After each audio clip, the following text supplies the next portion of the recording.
All right, guys, this is after the podcast. We're all here. Sam's here. Claire's here. Zach's not here.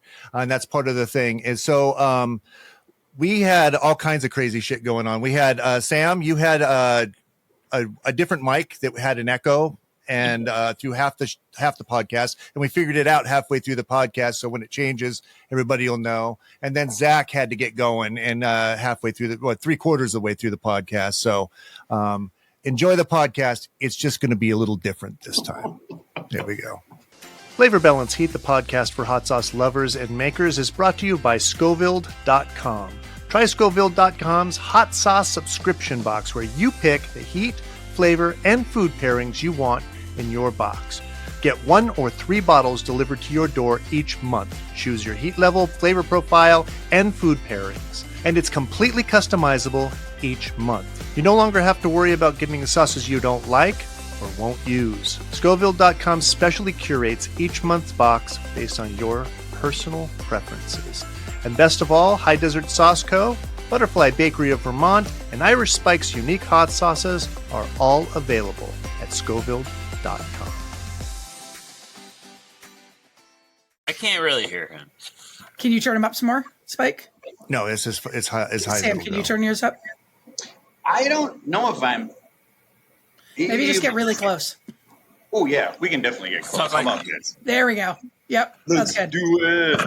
Oh, I feel like he's going to kiss us. I kind of like that. Okay, so you're going to clip that and put it on YouTube, right? All right, everybody.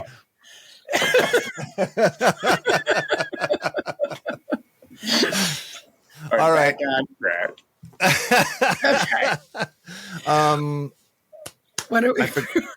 Where do we go? Wow, that just derailed everything. So welcome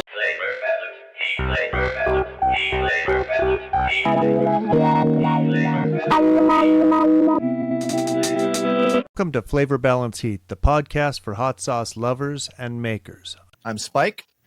I'm Zach.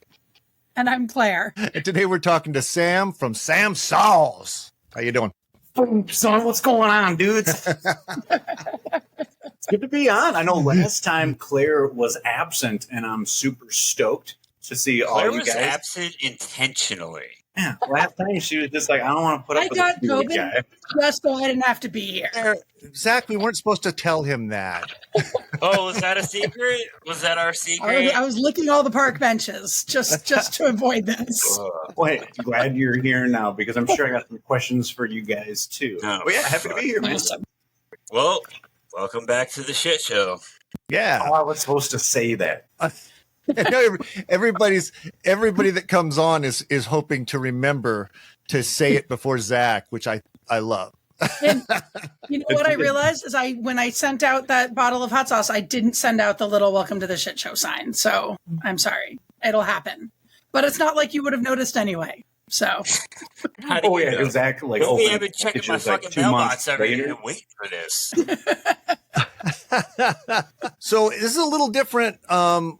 Because we just interviewed you 8 months ago or something. But what we're doing now is we're taking a look back at, with the people that have been on before, we're taking a look back at the whole thing, your whole hot sauce career, and saying, what would you do different? What kind of things would you do different? And in addition to all that, we're just kind of riffing on anything else we kind of get on a tangent on. Yeah. Game on. To sum that up quickly, I'd probably do everything differently. Yeah. Because I think last time, even Zach was saying it's just a cash grab. I mean, we all got toilets made out of solid gold. I mean, we're just rolling in that stuff. Yeah, man. You're not supposed to tell people about that. This secret. is the easiest fucking money you're ever. Just start a hot sauce company. Instant millionaire, man. I mean, behind me, a whole mansion. Well, dude, we're living in dangerous days now, because I know 2020, when a lot of us, I call it the worst generation, we kind of came in the scene. A lot of them are gone, but I feel like 2024, there's another huge crew of people coming in thinking it's just oh man, I can do this too. and they're figuring out quickly. It's not that easy. I know we've been fighting off the hordes, Zach and I, since 2018. And Claire, you're like the old general now. I shouldn't have said that. That's awful. I'm so sorry. Old guard. I know about you, Claire, probably before these guys, because you did like the Keith sauces and all that stuff, right? Yeah. Well, I started doing hot sauce and started selling hot sauce in wholesale in 2015, but I started selling at the farmer's market in 2012, and then I've been in business since 2003. So yeah, my wife and I, we were watching those videos, and then all of a sudden later on, I'm just like, oh, that's the chick, that's the person. This is awesome. And then it's like, all right, then with talking with Zach and Spike, all right, now you're involved with this podcast, so it's sweet. You bring a lot of new flavor to these goofballs over here. Let's just be honest. She brings legitimacy to our podcast. Yeah, because usually people don't call me a chick, so Spike and I don't know what the fuck we're doing. We just not call at all. Claire and ask her. We live and learn, but I do know if people have questions, the ins and outs, you're the person to go to, and everybody should take that to heart. That's awesome if you're actually willing to assist people going through, the hurt. Wait a minute. Wait. Before you throw that information, there is a fucking consultation fee. Oh, I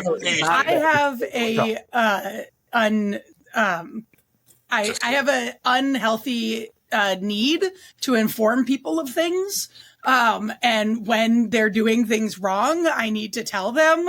And when they ask me questions, I have to answer them. It's not healthy for me or the other person. So I don't know, Zach, I don't know about you, but I feel like for me, it's a very healthy thing. I don't know, man. I've had some people tell me when I would call people out in one of the hot sauce groups that it kind of makes me look like an asshole. And I've lost some business because of it. I don't think it's a bad thing. I just think you guys should not have a Flavor Balance Heat Facebook group with Zach in charge of. That might be a good issue. So here's the thing. It's not. I get it, man. I'm very direct. I'm dry. No one knows if I'm they don't really know how I'm just fucking dry and direct, and people think I'm being an asshole. What'd you get me on this last week? You said something to me last week, and it I thought you were serious. I don't remember what it was now. He gets me every month or two. He'll get me pretty good. Oh, you were at the mall. And I was like, oh, what time are you going to be there? I might stop by. Yeah. I'm like, you're in town? What the fuck? No, because there was it was a series of 3 pictures, and on 2 of the pictures there were times. And since people don't typically read, I was like, what time are you going to be there? Just to be an ass? Because, got it. Yeah. Even though you said on 2 different pictures that you were going to be there from 11 to 4, I was like, and I won't say that I didn't think that, but I did think it's Zach. He's just in his car. He's probably saw it before he started driving. And I can see Zach roll through people's parts of towns and not say anything to them. So I wouldn't be surprised. Yeah. He's probably been in my hometown. I do it all. No, actually, I've never been in your neck of the woods. You haven't been to Spamtown, USA? Man, all right. There's a Spam museum here. It's pretty cool. No, man, I travel across this country a lot, and I don't really tell anybody. But I can go see this person. I feel like you'd tell me if you came through here. Probably. Well, yeah, it's different, and it's nothing. Anybody listening, it's nothing personal. It's just I don't fly, so I need to get to where I'm going as quickly as possible, so I can do what I got to do and then come home because makes sense. Yeah. So, all right. So what would you do different? Oh, sorry. He already answered it. He said everything. Would you do hot ones again? Huh? Would you have done hot ones? Oh, are we asking questions? Are we rolling? Yeah, we've been rolling the whole time. We've been rolling, dude. If you're asking if I would do hot ones again, absolutely. It's definitely one of those things that I'm pretty open about. It was an awesome opportunity. It was sweet. It was cool to put that pin on your hat. But by no means was it just kick back and relax time. It was not that. A lot of people have this misconception. They think hot ones, it's the peak, it's the summit. They've done it all. But no, it's a good opportunity, but like all you guys know, people watch the show for entertainment. No one is watching the show to be like, oh, that's a cool looking hot sauce. I want to try that. I mean, it's insane how many people watch the show for the actors and stuff. And I don't know any of these people. And I'm like the hot sauce community. I'm like, hey, which one of my friends got on the show rather than I didn't know who Sydney Sweeney was. That was our first guess. And I'm just like, Barry Cowgan? Am I saying it right? Who is this guy? Oh, cool.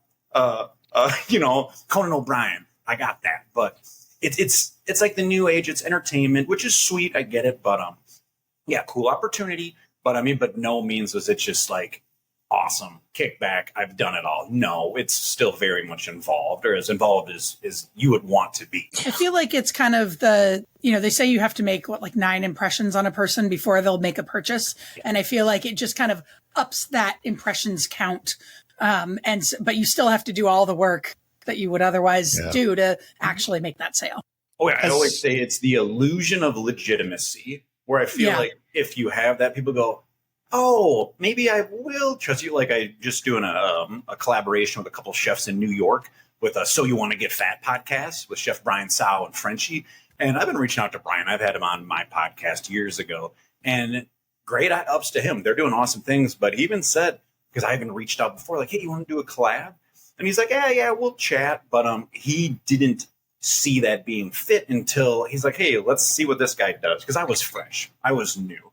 But after doing that, then he's like, all right, I trust you now rather than some young punk coming out of nowhere. It's like, hey, let's make some bathtub gin together. So that was like a prime example where being on the show got that legitimacy.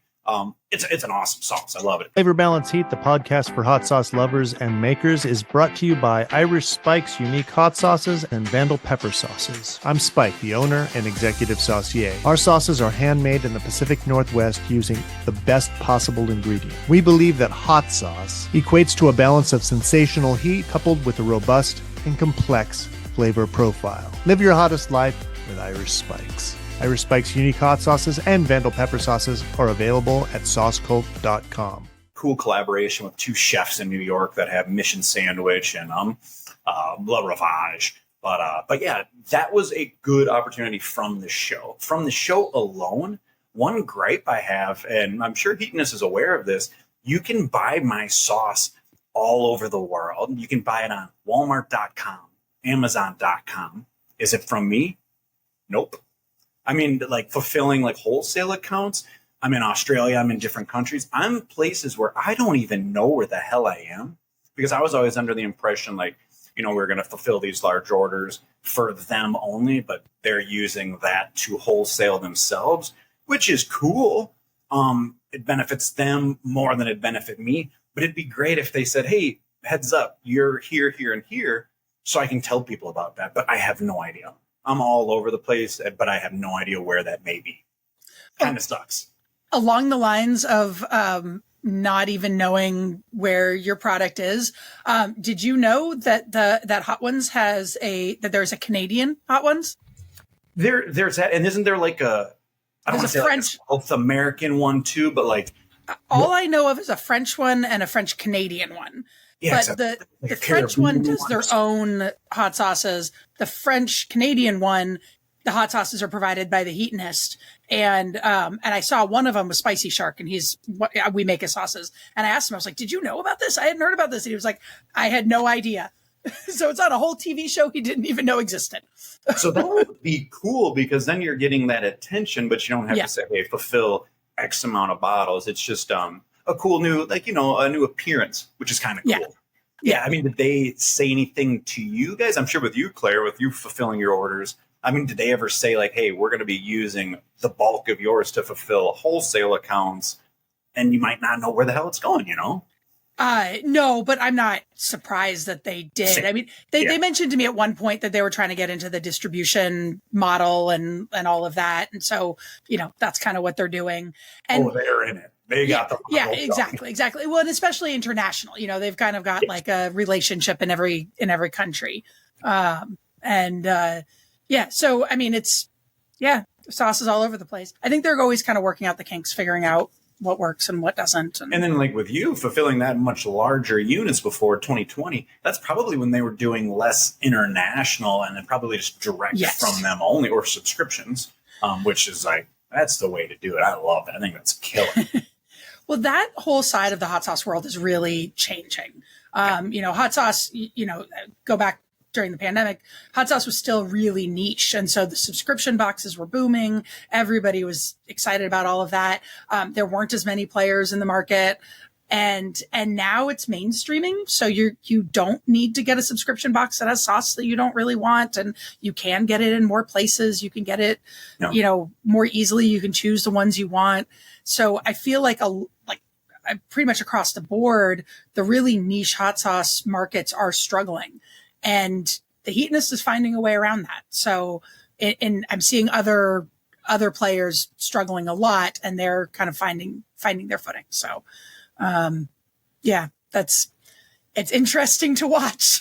Yeah, I mean, because you see, like they got the manpower, they got the money. I mean, they just sold it for X amount of $1 million to like Sean Evans and his like partner or whatever. So cool. Yeah. I mean, good on them. But yeah, you do see a lot of like our retail opportunities out there that showcased in hot sauce, specialty goods. And the last 4 or 5, close to 5 years I've been doing that, they're tipping off. I mean, it's just like, damn. Yeah. It sucks for us losing that, but I also feel really bad for them thinking like they came in when it was a really successful niche fun market. And now it's just getting not as sought after or just more common. I think it's more mainstream because I also remember early on when we were selling sauce, if we sold to like a grocery store or a chain, it would hurt us. Like a subscription box or somebody else wouldn't be willing to pick us up because they're like, oh, you're available in the grocery store. We're not going to carry that. Exactly. And that taboo is gone. Like there's nobody who's like, oh, Bravado's available at Ace Hardware. I'm not going to carry it in my store. Like nobody's saying that. And so I think it's just, it's kind of like the beer industry. Like it's just kind of going through these cycles and it's become more mainstream, which means that there's actually more opportunities. You're just playing in a different ballpark than it was. Like I'm just waiting for the whole craft beer scene to come in and just wait for Tabasco to be like, yo, Sam Sauce, here's your payday. Give me so, we haven't seen that yet. And like, I think it will happen, but I think it's going to happen to companies like there's the bigger ones that are kind of playing the bigger game. Like Yellowbird is a great example of that. They're in Walmart. They're, and because there has to be a reason why a big brand would want to buy a small brand. They can make our sauce anytime they want. It's got to be the brand has to have the value. And so I think that this mainstreaming has to kind of continue to the point where people are like, where like the everyday supermarket shopper is like, I don't want to buy Tabasco. I want to buy this craft brand. And then Tabasco will be like, great, we'll buy the craft brands and then have this whole wall of craft brands that are actually, Frank's or something. I mean, if you all could like put a date on that, when do you think that age could come? Like the next 5 years? I wouldn't be surprised. I'm thinking like bigger companies will swoop up, not hot sauce swooping up. I mean, like Pepsi coming in and picking up Cholula or, General Motors, whatever, coming in. Hey, give me Sriracha or, just big money or, like the cigarette companies that own everything in the world. Well, Cholula got bought out. McCormick. It was bought by McCormick for like $90 million, I think.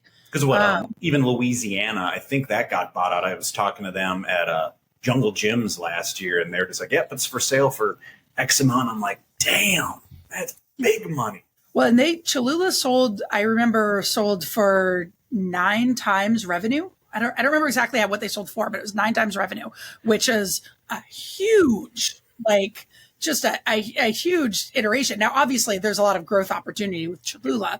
That'd be a little bit harder with us little guys, but yeah, I think that's really wildly interesting.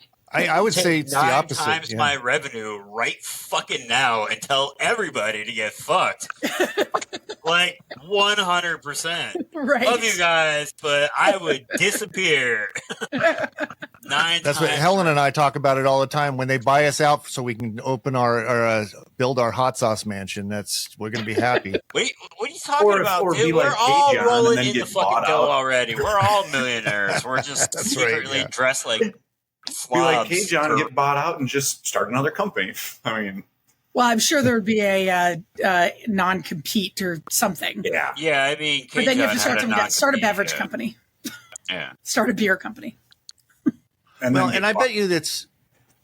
I bet Yellowbird and Secret Aardvark and all those have had offers. I'm sure. Well, Yellowbird has investors. That's it's like if there's a pitchbook.com or something, you can see kind of some without paying, you can see some basic investor information. And Yellowbird, I know, has investors.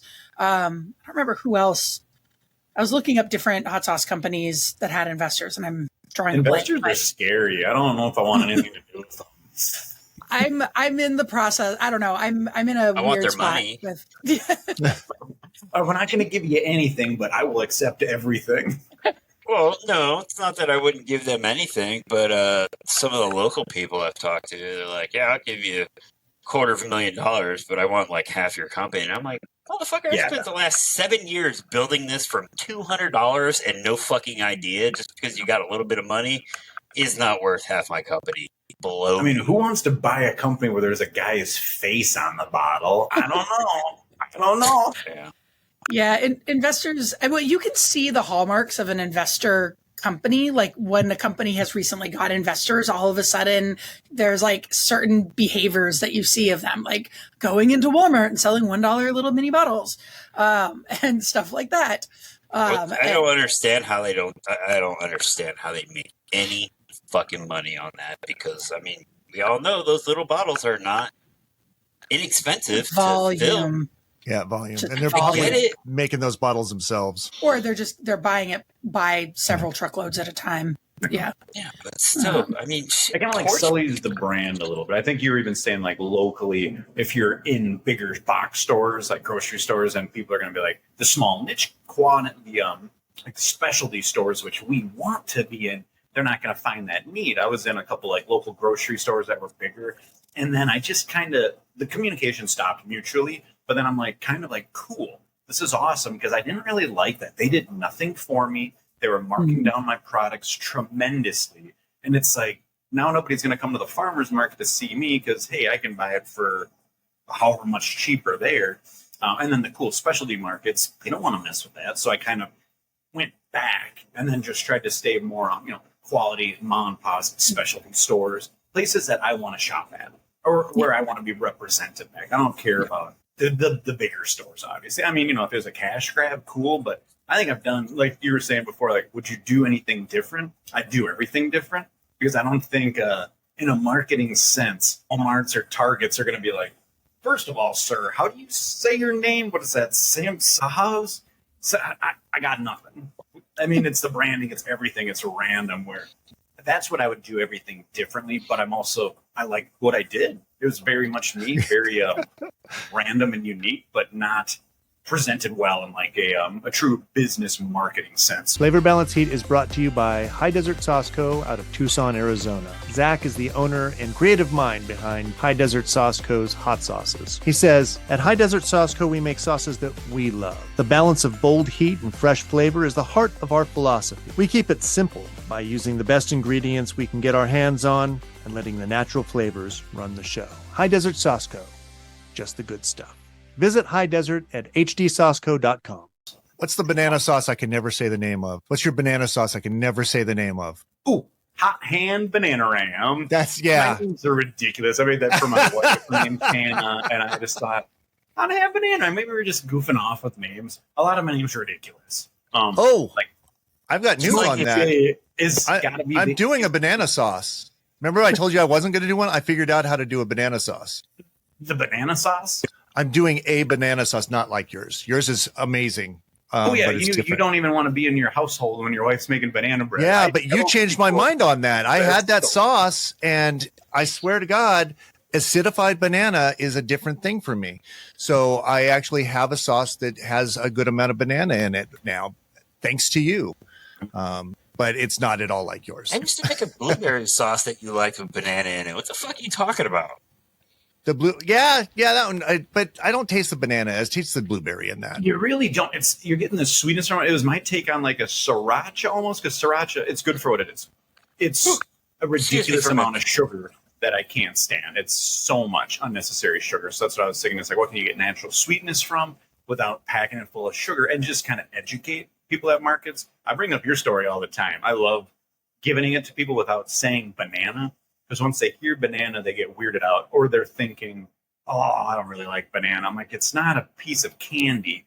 It's just like a sweet, starchy fruit, produce. Yeah. But it doesn't have the smell of a banana. It doesn't have that musky flavor. It doesn't have any of that. That the acidification changes everything. It's great. You make your own sauce, right?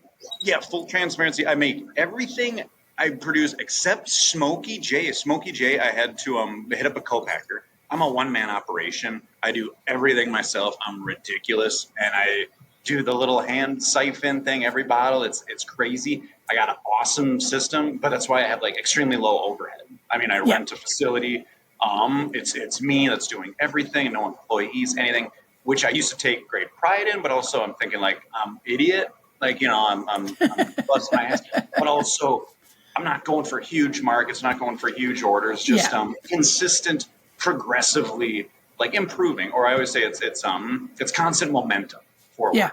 It's not leaps. It's, hey, I'm still here. But otherwise with Smokey J, Carlos with Chile Lengua de Fuego, huge ups to him. There's not many big producers that I was finding that smoke, that grill, that char, that do those. And his sauces are phenomenal as well. And it was a no-brainer. And with him being in Honduras, he's sourcing all fresh produce directly.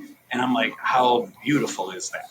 I mean, it's not like you're sending in like, 10,000 pounds of IQF, jalapenos or bell peppers. Like, it's just all fresh produce for him. So that was awesome. But otherwise, I'm crazy. I do it all myself. That's why on our website, there's a few that come and go. And it's cool. I don't mind that. I hope other people understand. But then it gives me time to, goof off and do something else while maybe a demand for X sauce builds up or maybe disappears, as some do as well. Yeah. What, so along the lines of making it yourself, what things would you change if you were starting over? Oh, probably, we were joking about investors and stuff.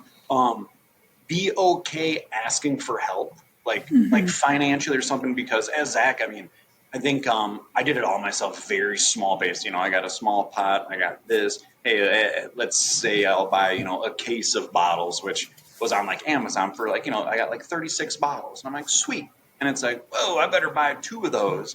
Oh, let me buy a case of 160.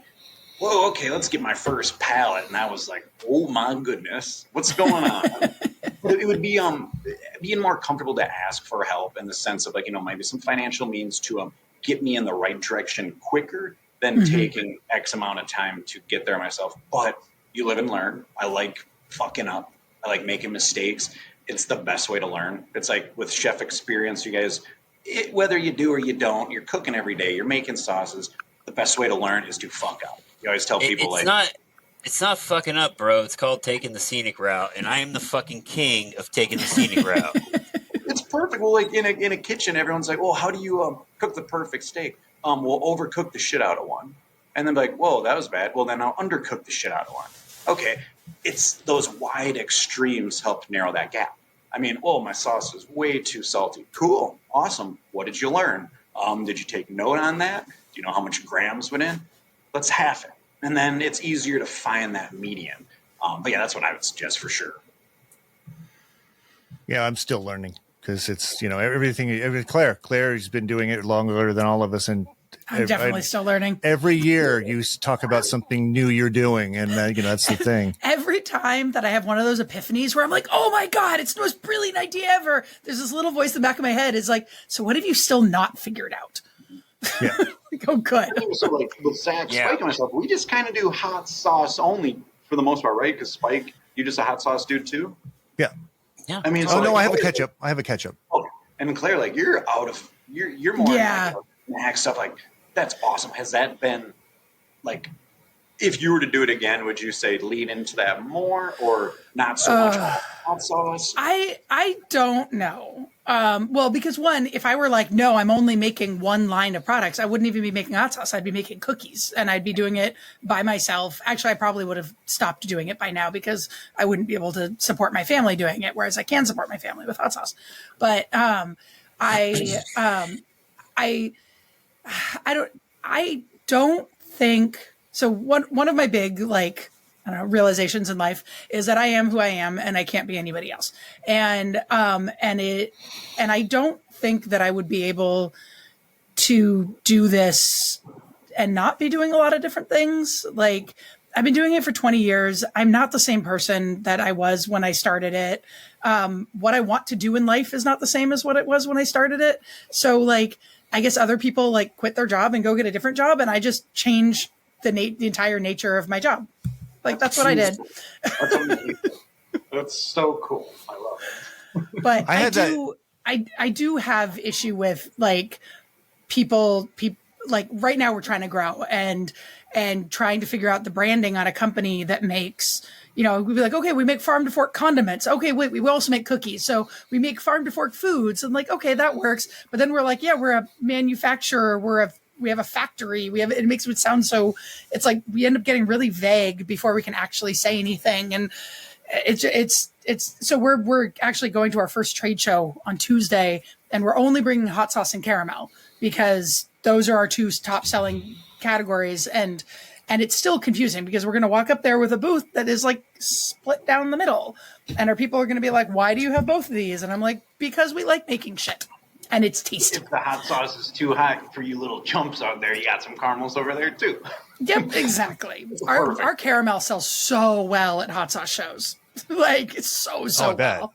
So yeah. Everybody's like, and it's dairy based. It's goat's milk. Because so everyone is making like fiery food show. Hundreds of vendors selling what? Hot sauce. I mean, if you're there like, whoa, something different. Yes. How much money would you like from me? Yeah.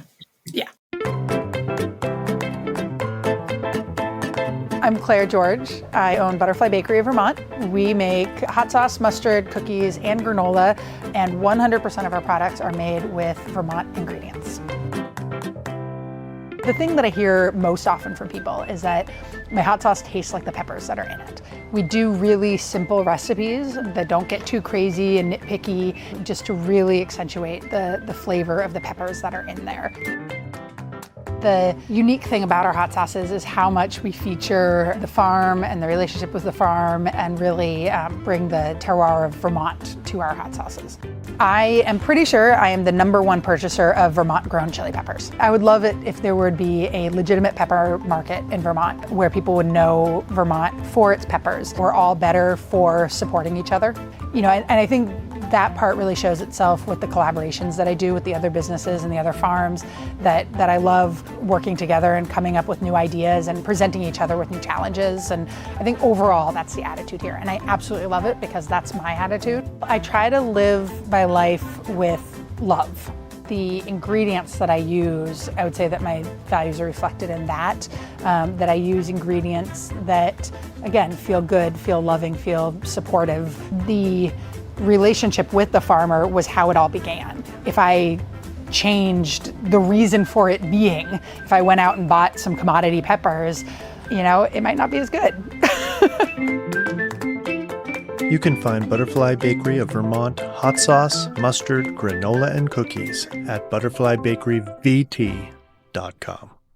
Well, here's my public service announcement. I say it aggressively, but like, you know, confidently, is stay in your own lane. There's so many people that are trying to do everything, but I'm just like, if Spike, if you're like, dude, cars are the shit, it's your thing. Fuck yeah, dude. Lean into that, dominate that market. But I feel like people are just like, well, I want to do a little bit of this, a little bit of that. I'm a big metal guy. I love tattoos. I like do like some exclusivity like tattoo shows, and I kill it. It's amazing. But it's me. It's my personality. If you brought someone else like a claw machine and dropped them in, they'd chew them up and spit them out. It's not their comfort zone. I love those people. They're fucking weirdos just like me. Yeah. And I love it because even if I'm not having a good day selling, I'm in like my community. I mean, there's like vendors, like tattooers all over the world. And they're just like, what up, Sam Sauce is here. And I feel like a local stud. And I'm also like, hey, I'm just a little guy. But those are the people that really appreciate it. And that's the communities I like. Like I know like Left Lane that I believe they went to move different country. I mean, they were doing car shows, killing it. Or I know like Hook and Arrow. They obviously do like hunting things. Sweet. You wouldn't see me at one of those, even though it might do well, but it's not my thing, you know. Yeah. Zach could do like an Angry Man competition, and you'd win if you. I don't really do shows, man. It's not that I don't want to. I don't have fucking time. It's a lot. I've slowed down tremendously. Like from last time, like being on the show with you guys with Hot Ones, we had our daughter. Awesome. It was the best month ever. I was on Hot Ones, and I had my first daughter the same month. Nice. And everyone would be like, you get on Hot Ones, you put your foot on the pedal, and you blast off to the moon. I got off. I've worked less into my company now than I ever have, which is great. I'm like the stay-at-home dad. I still work. I still do events. I still do stuff, but I don't travel anymore. I'm so slowed down, or maybe that's why I might not be getting as enough traction as I would expect from Hot Ones. So maybe that's on me. But it's also, you know, family comes first. It's priorities, and things change. I mean, if I did that without a child, or if I was like a single bachelor, oh man, I'd travel the world. I'd hit up every show out there, but maybe I'd lose my ass on it too. Or maybe I'd kick ass and, you know, make a big name for myself. Don't know. I have to say that it was having my children that really kicked my business into high gear, and it was not what I expected at all. But I'm a do-it-myself kind of person. And so I was just doing everything. And it was just me in rented kitchen. And then I built my own little 450 square foot kitchen. And it was just me for a really long time. And in the beginning, I had a 4-day a week job. And then I would leave that job and then bake overnight from like, I think that kitchen would close at like 6 p.m. So I'd go from about 6 p.m. to about 4 a.m. or 5 a.m. when they showed up. Then I would go and deliver it. And then I would come back and I would sleep for like 2 hours and then go back to my other job. And Claire's a badass, guys. At one point I was hallucinating animals in the road so much that I was hitting the brakes. Don't do that. But yeah, so that's what I did for so many years. And it was having kids that made me have to step back. Like we couldn't, on the money I was making, I could not afford to send my kid to daycare 5 days a week. So we decided to send her for 3 days a week. So I was like, I only need to do 3 days a week of baking, which that was true. But, you know, as we know, there's a lot more to business than just baking stuff. And so then I kind of lucked into an employee. There's a high school student who approached me about doing it like a kind of an internship sort of thing. And so she worked for me as paid by the school program for 5 or 6 months. And then that was just as my daughter was born. And so then at that point I realized she can't leave. Well, I'm going to keep her. She stayed for 8 years. And yeah, she was great. And so that gave me having her with the company, having her doing baking, and me also needing to take maternity leave, gave me an opportunity to work on the company instead of just in the company. I was so head down in the company that I wasn't actually moving anything forward or doing anything or innovating anything. And then that is the moment that I started making experimental things at the farmer's market. And that's a story I always tell about experimenting. And then it turned into hot sauce. And then, you know, so it like none of that would have happened without the kids, without me having a different priority than just being head down, nose to the grindstone. But no, a point on you, Claire. Everyone listen to this. I know not you guys, you know this, but work on your company, not for your company. It's huge. Yeah. It's why I got out of restaurants, because I was working, you know, we used to brag about it. You know, Spike knows. It's like, oh, the dudes in the restaurants are like, how much did you work? Man, I worked 5 days straight. I worked 7 days straight. I worked 14 days straight. It's like, dude, I haven't done it all, and I've worked 17 plus hour days. And like what you're saying, Claire, you're hitting the sugar high, then the caffeine high, and then that wears. You're just like, oh, sugar. And it's like you feel like you're a Looney Tune. And at the end, you're just like, man, look at how great I am. But who's patting you on the back for that? It's not more money. It's nothing. It's just, it's a pride thing. But it's, at the end of the day, it's like you're not being taken advantage of. It's just very selfless, and you're not getting anything out of it. You're hurting your body. You're tearing yourself down. Yeah. And I I try really hard to balance life at this point. So like I often, like a couple days a week, I have to leave work early, quote unquote early, to, you know, take my kid to her dance class or take my other kid to her therapist or, you know, whatever. And that's, and every once in a while I'm like, God, are my employees judging me because I'm like taking off before they are? And then I did the math and I was like, with my early days, and the fact that I work, you know, a couple hours pretty much every night, I'm still working like 50 hours a week, 60 hours a week. And then that doesn't include if I end up working on the weekends as well. So I'm like, if they have problems with me, they can go fuck themselves. So But it's I have also, great staff. Any of those staff who's listening, you guys are fantastic. I'm not talking about you. She's mean. But also, it's like when we're home, we got this damn thing we got to mess around with. It's the social media, that stuff, and I suck at it. It's a lot. If to take social media shit like really true to heart, it's a part-time job as is to do it well. To hit the It is a algorithms and all fucking this full-time garbage. job to do social media. Yeah. On top of your already hot sauce full-time job, dude. It is a fucking lot. If you don't have the right editing app, dude, it is so much worse. Yeah. I have no editing app. I go, all of my shit is so like off. Some people just like, hey, whoever's running your social media is doing a good job. I'm like, do you want $1? Like, what are you getting at? Like, it's me. Like, I think they're messing with me. Somehow it's just like, there's a company that does social media for a lot of like local companies here in Vermont.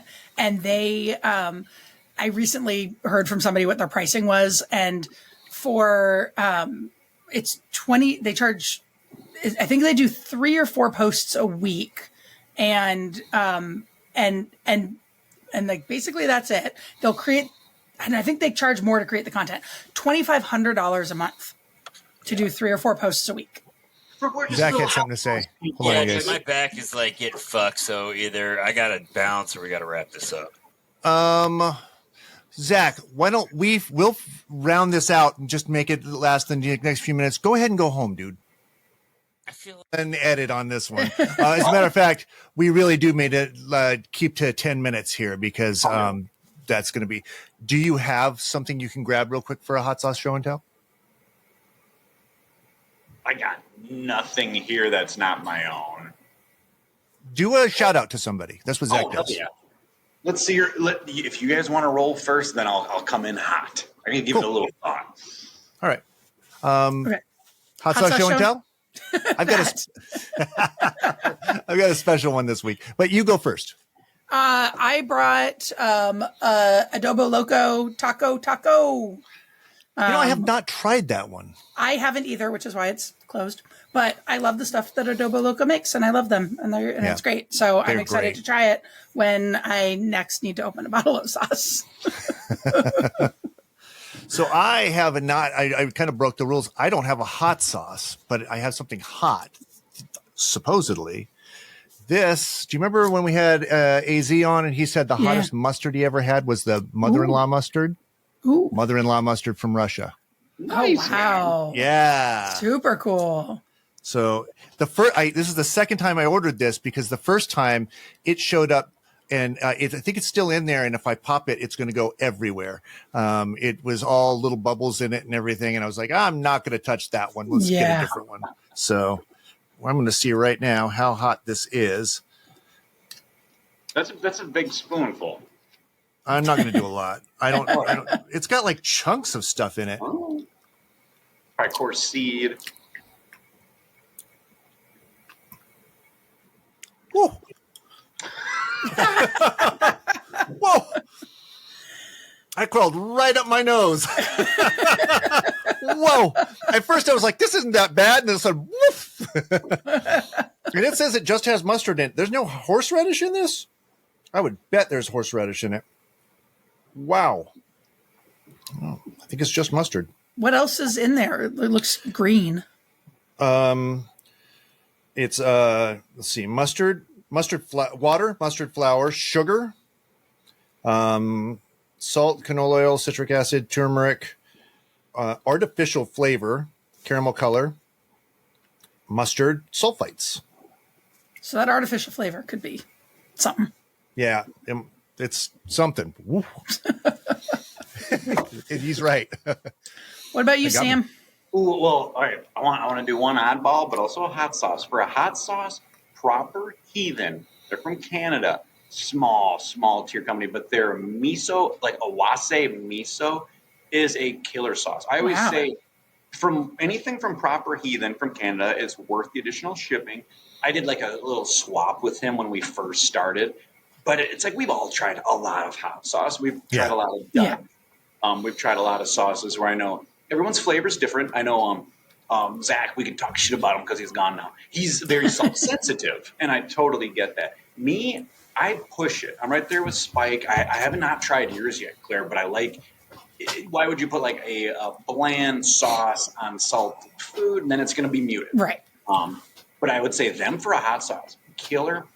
But you guys were talking about something different, like even like a mustard for a chili oil Boon sauce, Boon. He came out with Max, amazing chef, worldwide, top tier, killer dude.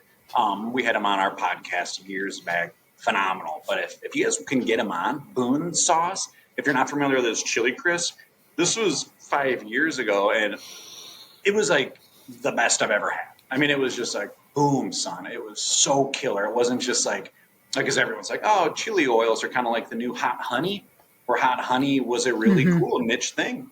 It was great, but then everyone's got to have it. And then now it seems like with chili oil, people can crush it out of the park, but some are, it's a product to put out because people are requesting it.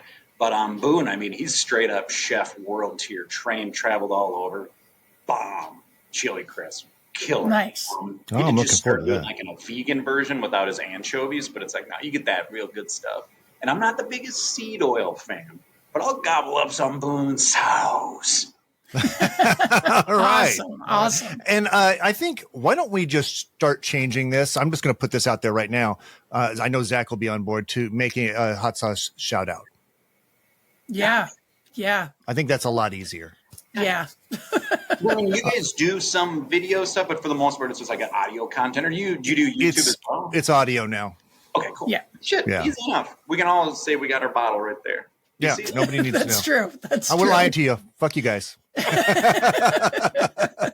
No, hot sauce shout out. Well, and Yeah. Sam, if you want to do a trade, I'd be happy to send you some sauce if you haven't had our sauce. So, Yeah. Yeah. Just, Just send a little me message, your what address. you kind of like, and I'll make it happen. It'll be sweet. I would love for you to try. Surprise me. Whatever you want me to try. Is there any sort of direction that you want? We have a lot of products. Whatever. I always say, like even with Spike, when I did a swap with him, whatever you think showcases you the best. I mean, whatever you really enjoy. Any dietary restrictions? Nah. Sounds good. We'll send you some stuff. I prefer MSG if you got any of that in there. I am re-adding that. I don't know if you know that for our Korean sriracha, we have MSG in it, but originally when I first made the labels, I said proudly contains MSG, and I don't know why I took it out. I just noticed it wasn't there, so I'm putting it back. It's got to say that on there. Even how you worded that. So with that podcast sauce I'm doing, so you want to get that, it's a gochujang à l'orange. So it's like a Korean gochujang. So it's a Korean chef and a French chef, duckling à l'orange, gochujang mixed together with MSG, with orange liqueur. And he just wanted to change the label. It says proudly contains MSG. I'm just like, maybe he's creeping on your shit, man. But it's like, why the hell not? With Taiga's style, I want to switch with using MSG because I can drop out like 200 grams of salt out of a batch and include like 70 grams of MSG. And it's lowering the salt content. You're still getting that hit. You're getting more umami from it. And for dietary restrictions, done. And if anyone's like, oh, MSG is bad, suck it. Do your own due diligence. It's all bullshit. It was Ask all them if they eat ranch dressing. They probably eat tons of ranch dressing, and it's got like, it in there. It was like racist scare tactics Yeah. from way back then. Absolutely. It's all blown out of and, people's asses. and actually, one way that you can see that is, so we're right near Canada, and up in Canada, MSG is used all over the place as a flavor enhancer. It's used in croutons, it's used in chips, it's used in all these things, and it's just a very normal thing there. And it is, then you come down here and it's just racist bullshit. It is. Or you see restaurants, like Asian restaurants, it's like, no MSG. You're just like, you should. because food, it just doesn't have it. And I blame MSG. I just blame the uneducated, the people that are like, oh, I get headaches. It's like, it's all bullshit. Well, there are legitimately people who are sensitive to MSG, but there's also people who are sensitive to, peanuts and dairy and all sorts of things. And peppers. And you avoid like probably those. more people. And chili peppers, yeah. Yeah, chili peppers much more than MSG. Yeah, I mean, it should be an ingredient on the label. Like nightshade or peppers, you're just like, oh man, that sucks. We're coming out with our first nightshade free hot sauce.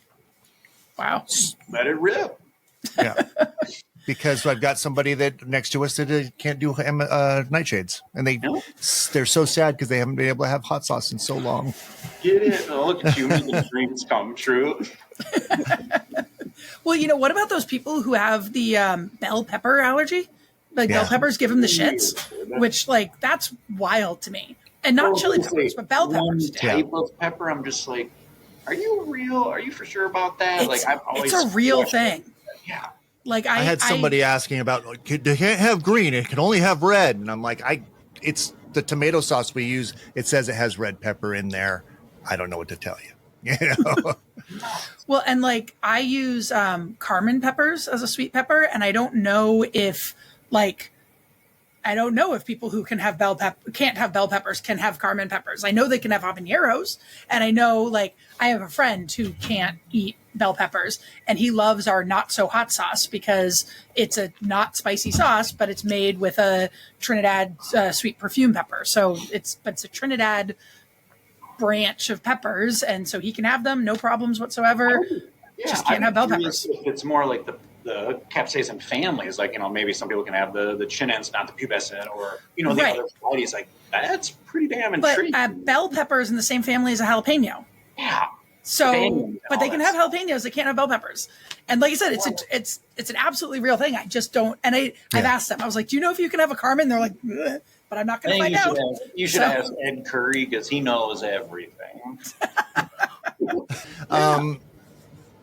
No, I think that's it. We just kind of rolled through. It's been an hour. I think we wanted to have you back. We wanted to have you and Claire get to talk because Claire's amazing and you're amazing, and cool. Amazing people should talk. Way cooler than you made her sound. Oh, see.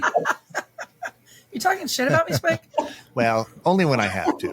Oh, you didn't listen to that episode, I guess. We did not. Ever. Never. Oh, it was fantastic. I mean, I chat with Zach, Spike often. I know Zach, I was listening to your last podcast yesterday or a couple days ago when I was modeling. And I texted Zach a random question. I was like, hey, what kind of a pot do you use with the thingy on it? Fucking with him.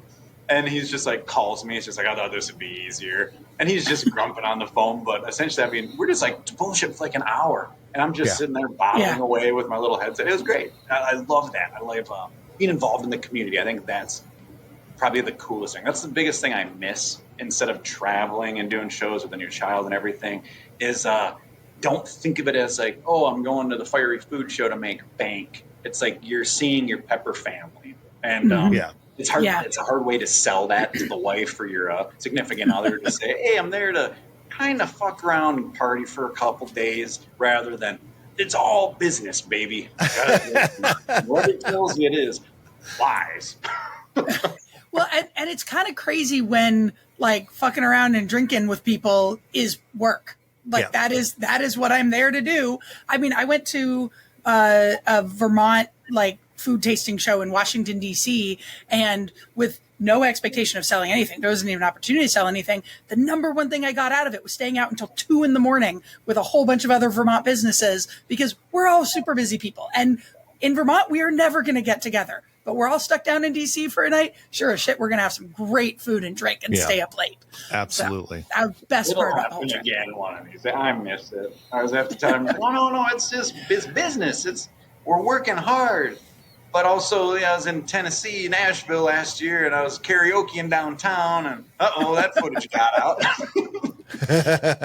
When my kids were really young, my me and my husband would travel together for business trips for his and mine with the baby. And it was just kind of how we made it work when they're really little. Cost more and everything, or a little more logistics, and it's harder to stay out late doing things.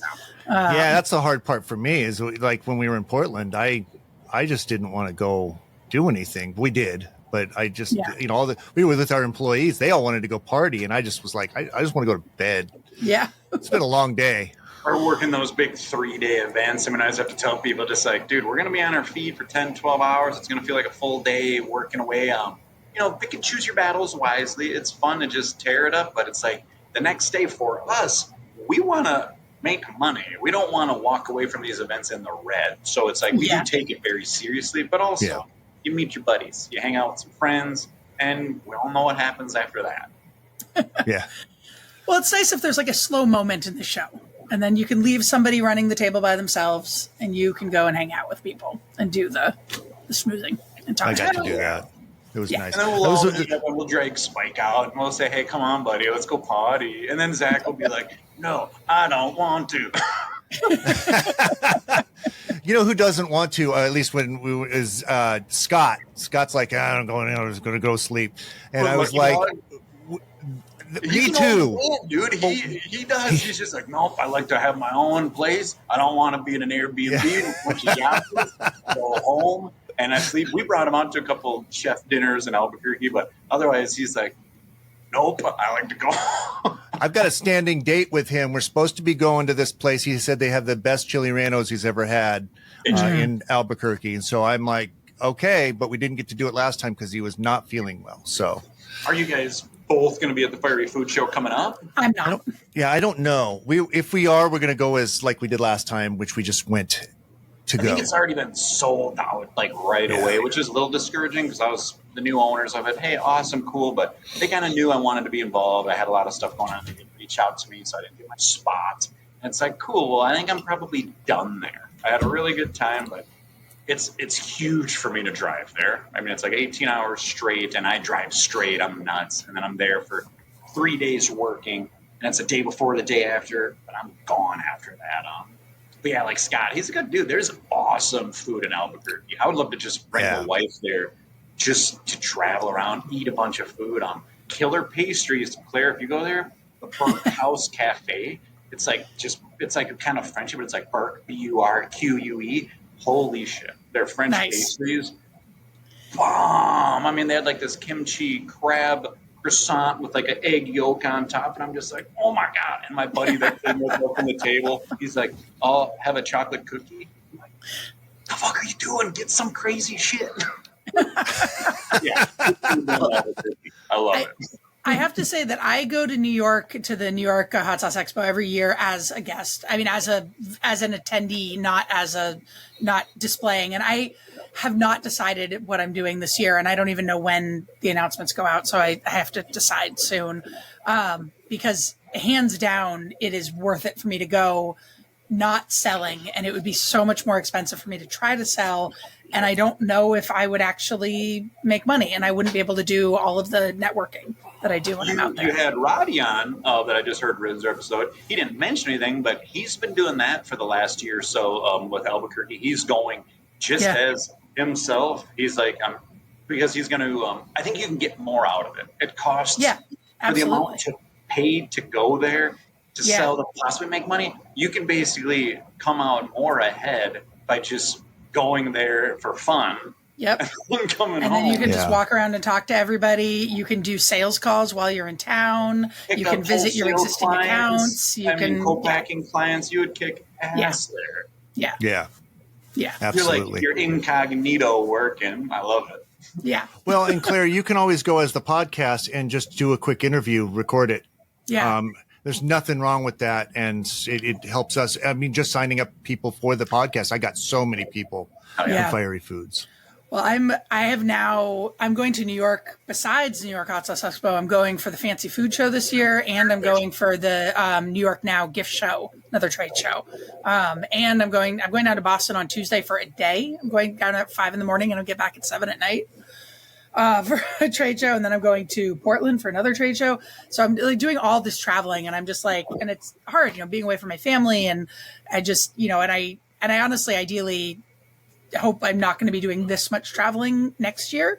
Like, I'm hoping that this is like a spur it forward thing. And then I've got employees who can do these events for me in the future, but I have to decide which are the ones that's important for me to be at. What are the ones that I can hand off to somebody else? So I love it.